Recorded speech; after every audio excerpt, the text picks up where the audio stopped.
پھر ایسے سینکڑوں بیج ہوں گے. میں نے کہا یہ کوئی صرف ایک خربوزے کی مثال دے دی جائے نا, تو جس میں ذرہ برابر عقل ہوگی وہ کہے گا اللہ کی قسم یہ خود سے پیدا نہیں ہو سکتا. انسان کا پروسیس خربوزے سے کروڑہ گنا زیادہ پیچیدہ ہے. انسان کا جو پروسیس ہے یہ کیسے وجود میں آ گیا بھائی؟ تو پہلے تو اپنے ذہن کو یہ صاف کریں, کلیئر کریں کہ اس کائنات میں ایک نظم و ضبط ہے. الشمس ینبغی لها ان تدرک القمر ولا اللیل سابق النہار. زمین سورج کے گرد اور چاند جو ہے وہ زمین کے گرد, اور ہر کل فی فلک یسبحون. اللہ فرماتے ہیں ہر ایک اپنے دائرے میں تیر رہا ہے. والقمر قدرناہ منازل. چاند کی کیسی ہزاروں سال ہو گئے, چاند کی کیلکولیشن میں کوئی فرق ہی نہیں آ رہا. یہ جو ماہرین فلکیات بتا دیتے ہیں نا کہ 10 سال بعد کس دن کیا تاریخ ہوگی, یہ ماہر فلکیات کا کمال نہیں ہے, یہ چاند کا کمال ہے. دیکھو مجھے ایک بات بتاؤ, آپ کے بارے میں اگر کوئی بتائے کہ میں پہلے سے بتا سکتا ہوں کہ فلاں صاحب جو ہیں 3:05 پہ, یہ جو بھی سفر کے لیے نکلے ہیں تو 3:05 پہ یہ وہاں ہوں گے, تو یہ بتانے والا کا کمال نہیں ہے, یہ آپ کی ٹائم کی پابندی کی علامت ہے. آپ کا شیڈول ایسا زبردست ہے کہ لوگ آپ کے بارے میں پہلے سے بتا دیتے ہیں کہ یہ ٹائم کی خلاف ورزی نہیں کرتا. تو یہ جو سائنسدان بتا دیتے ہیں نا کہ 20 سال بعد فلاں سورج گرہن ہوگا, چاند گرہن ہوگا, اور کیا تاریخ ہوگی, کیا دن ہوگا, تو یہ سائنسدانوں کا کمال نہیں ہے, یہ سورج اور چاند کی ایکوریسی ہے, یہ اس کا کمال ہے کہ وہ ہزاروں لاکھوں سال ہو گئے, وہ اپنے ٹائم سے ذرہ برابر بھی ہٹنے کے لیے تیار نہیں ہے. اتنی ایکوریسی یہ اتفاق سے وجود میں آ گئی بھائی. اتنا ایندھن سورج خارج کر رہا ہے, اتنا ایندھن, کہاں سے اس میں یہ ایندھن بھرا جا رہا ہے اور کہاں سے یہ گیسیں خارج ہو رہی ہیں. انرجی لگتی ہے نا, یہ انرجی کہاں سے آ رہی ہے؟ یہ اتفاق سے ہو رہی ہے, یہ سب چیزیں اتفاق سے ہو رہی ہیں. کیسا عجیب نظام اللہ نے بنایا. تو اگر یہ کائنات میرے بھائی اس میں نظم و ضبط نہ ہوتا تو یہ اتفاق سے وجود میں آتی, اور ہمیں اس کی ریزن تلاش کرنے کی ضرورت بولو بھائی نہیں پڑی. لیکن اب اس کائنات کی مینجمنٹ کو دیکھتے ہیں, اور قرآن بار بار چیلنج کرتا ہے ذالک تقدیر, ذالک تقدیر. یہ اندازہ ہے تقدیر کا, آج کی زبان میں ترجمہ مینجمنٹ. یہ اندازے ہیں, یہ خود بخود نہیں ہے, یہ ایک کیلکولیشن ہے. العزیز ایسے بادشاہ کی کیلکولیشن ہے جو غالب ہے, جس طرح سے چاہے نظام کو چلا سکتا ہے. العلیم, اور علم بھی رکھتا ہے, وہ اسے پتا ہے کہ کس چیز کو کیسا بنانا ہے. دیکھیں دو چیزیں چاہیے ہوتی ہیں جب بھی آپ کسی پروجیکٹ پہ کام کرتے ہیں, تو آپ کے پاس دو صفات آپ کے پاس ہونا ضروری ہیں. پہلی صفت, آپ کام لینا, آپ کے پاس پاور ہو, طاقت ہونا کہ مزدوروں سے کام لے سکتے ہو. بھئی آپ بہت بڑے انجینئر ہیں لیکن آپ کی چلتی نہیں ہے. آپ کو کوئی پروجیکٹ دیا گیا کہ یار یہ فیکٹری بنا دو, یہ اسکول بنا دو, یہ پروجیکٹ ہے, یہ سڑک بنا دو. آپ مزدوروں سے کہہ رہے ہیں یار یہ کام کر دو, کہہ رہے ہیں سر میرے پیٹ میں درد ہے, آج میں چھٹی پہ جاؤں گا, آج میں نہیں کروں گا. وہ کوئی بات سن نہیں رہا. تو آپ کتنے بڑے انجینئر ہو, آپ کام کروا سکتے ہیں؟ یا حکومت نے آپ کو اختیارات ہی بہت محدود دیے ہوں, آپ کام نہیں کروا سکتے؟ تو کام تبھی جتنے جو انجینئر ہیں یہ یا ٹھیکیدار ہیں یہ حکومتوں سے رابطہ کرتے ہیں, علاقے کے ناظم کو کچھ کھلائیں گے کچھ, تاکہ اختیارات بڑھیں ہمارے, ہم کام کر سکیں. دوسری چیز ہے جو کام آپ کر رہے ہو اس کام میں بھی آپ کو مہارت ہونی چاہیے. یہی وجہ ہے کہ محلے کا دادا کتنا ہی بڑا کیوں نہ ہو, آپ اسے پروجیکٹ نہیں دیتے, چاہے وہ کتنا بڑا دہشت گرد ہو. بھائی پاور تو ہے تیرے پاس لیکن تجھے اس کام کی صلاحیت نہیں ہے. تو اللہ فرماتے ہیں کہ اس کائنات میں جو تمہیں نظم و ضبط نظر آ رہا ہے, اور اس کائنات میں احسن کل شیء خلقہ ثم ہدا, جس چیز کو جیسا بنانا چاہیے تھا بالکل ویسا ہی بنایا ہے, اور اس کو پھر اس کے نیچر کے راستے پر میں نے چلا دیا ہے. تو یہ جو مینجمنٹ تمہیں نظر آ رہی ہے یہ اس کی علامت ہے کہ اس کو نمبر 1 کسی نے بنایا ہے, نمبر 2 جس نے بنایا ہے وہ بہت طاقتور ہے, یہ کمزور کا کام نہیں ہے, نمبر 3 وہ بڑا زبردست علم رکھتا ہے, اسے پتا ہے کس چیز کو کیسا بنانا چاہیے تھا. شیر کی خوراک اللہ نے گوشت رکھ دی ہے تو اس کو دانت اسی حساب سے دیے ہیں. بکری کی خوراک اللہ نے گھاس رکھ دی ہے, اس کے دانت اسی حساب سے دیے ہیں. ایسا نہیں کبھی کائنات میں ہوا کہ جو گھاس کھانے والا جانور ہے اسے چیر پھاڑ کی صلاحیت دے دی ہو, اور جو گوشت کھانے والے جانور ہیں انہیں منمنانے کی اور ہنہنانے کی صلاحیت دے دی ہو اللہ نے. کبھی ہوا ایسا؟ ایک چیز, جب موسیٰ علیہ السلام سے فرعون نے پوچھا نا کہ اللہ کون ہے, تو موسیٰ علیہ السلام نے ایک لفظ میں ڈیفائن کیا، احسن کل شیء خلقہ ثم ہدی، کہ جس نے ہر چیز کو بنایا بہترین انداز سے. دیکھیں کسی کمپنی کی کوئی پروڈکٹ ہوتی ہے تو کمپنی کے ماہر ہونے کی علامت یہ ہے کہ اس نے اس پروڈکٹ کو بہترین انداز سے بنایا کہ نہیں بنایا.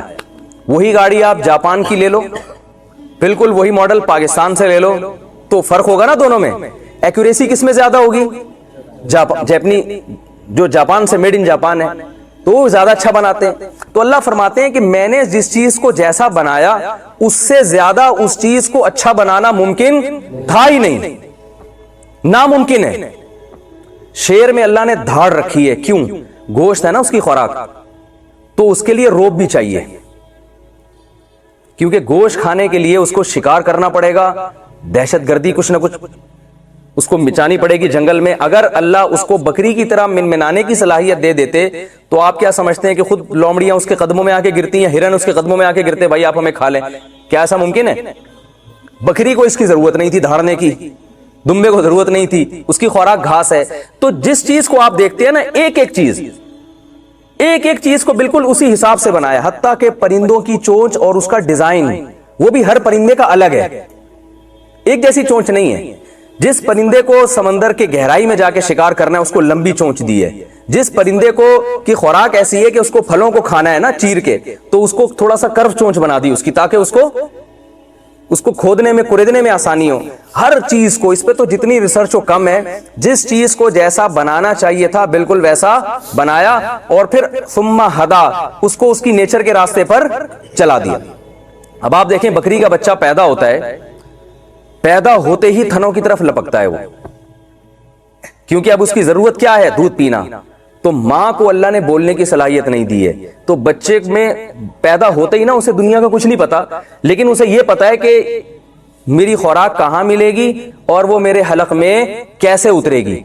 تو یہ بھائی خود بخود یہ چیزیں نہیں ہو سکتی.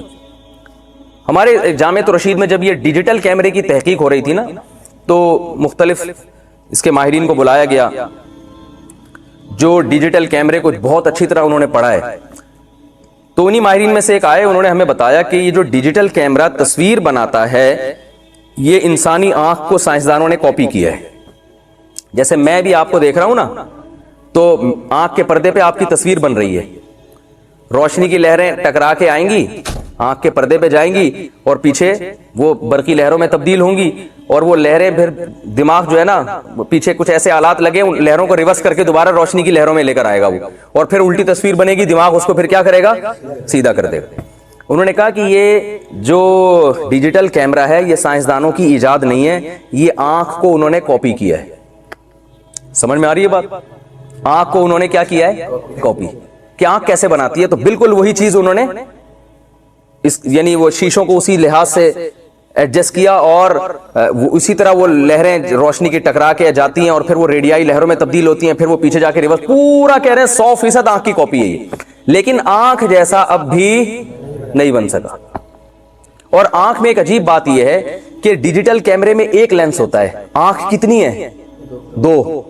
اس کو ایڈجسٹ کرنا اور زیادہ مشکل کام ہے، کیونکہ ذرا سا ان دو پتلیوں کا فاصلہ ملی میٹر میں بھی کم ہو گیا نا یا بڑھ گیا تو آپ کو 1 کے 2 نظر آنا شروع ہو جائیں گے.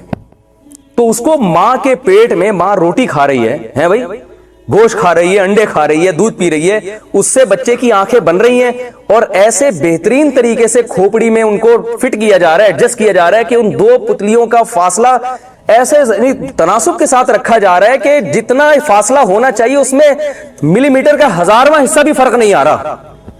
اور ان کو ایسا فٹ کر دیا ہے کہ ساری زندگی وہ فاصلہ تبدیل نہیں ہوتا. ایسا اس کو ایلفی سے جوڑ دیا، سمت بانڈ سے جوڑ دیا، یہ اسکرو ٹائٹ کر دیے کہ یہ ہلے نہیں ہے، کیونکہ یہ ذرا سا ہلا تو اس کو پھر پوری دنیا ہلتی ہوئی نظر آئے گی. پھر میں لطیفہ سناتا ہوں نا، ایک ڈاکٹر کے پاس ایک صاحب گئے اور کہنے لگے ڈاکٹر صاحب مجھے 1 کے 2 نظر آتے ہیں، میں کیا کروں؟ ڈاکٹر صاحب نے کہا آپ چاروں کو یہ بیماری ہے. ان کو کتنے نظر آ رہے تھے؟ 1 کے 4 نظر آ رہے تھے. تو ان کا تھوڑا سا زیادہ فاصلہ ہو گیا ہوگا. تو آپ مجھے بتاؤ کہ 2 اینٹوں کو ترتیب سے لگانا یہ اتنا مشکل نہیں ہے جتنا دونوں آنکھیں دماغ میں ترتیب سے فٹ کرنا.